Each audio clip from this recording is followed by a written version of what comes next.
My name is Jason Bruck, and I am an assistant professor of biology here at Stephen F. Austin State University. I, along with my colleagues at Oklahoma State University and our partners Dolphin Quest, want to talk to you today about a project that we've been working on over the last 2 years. A project that we hope will allow us to collect passive health data from small cetaceans using UAVs. Collecting blow from small cetaceans is more difficult than for larger whales. These animals are considerably more agile, with a smaller blow field, and are often more reactive to high-frequency sounds common in rotary UAVs.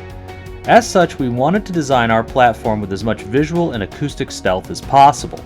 To do that, we needed to map the visual field of the bottlenose dolphin.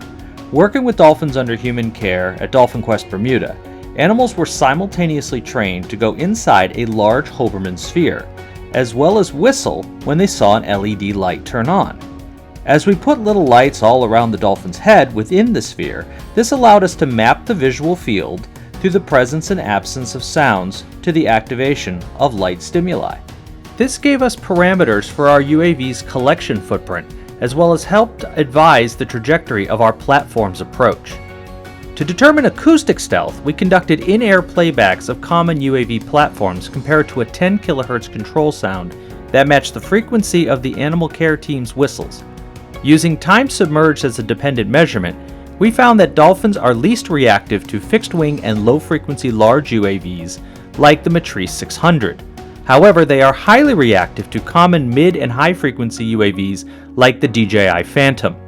These behavioral data were taken into consideration in the design of our platform.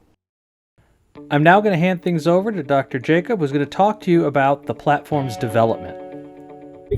I'm Jamie Jacob from Oklahoma State University. Our goal is to better understand dolphin behavior and blowfield dynamics and use that to develop a safe and effective specimen capture system.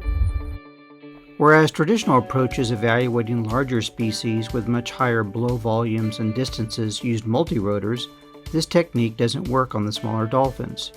We utilize a combination of quantitative field observations and computational fluid dynamics in order to accurately model and reproduce the Tursiops nasal passage and replicate the blow field in terms of height, volume, and rate.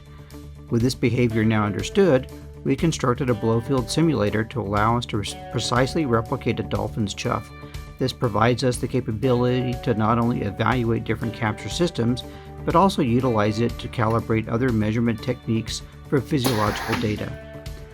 Through a combination of water and wind tunnel measurements in arrangement with the chuff simulator, we were able to determine how close we need to be to the animal in order to capture sufficient volumes of sample. This then allowed us to evaluate a number of different capture systems, including multi-rotor and fixed-wing systems. As expected, the downwash from rotary wing aircraft results in dissipating droplets and mitigating any significant specimen capture from the blow. However, a fixed-wing aircraft, using a combination of visual tracking and timing of dolphin breaching cadence, can successfully capture sample quantities for further evaluation. The next phase of this research will involve animals under human care. Once specimen capture has been effectively and safely demonstrated, only then will we be able to evaluate the system in the field for specimen acquisition. Thank you for your time.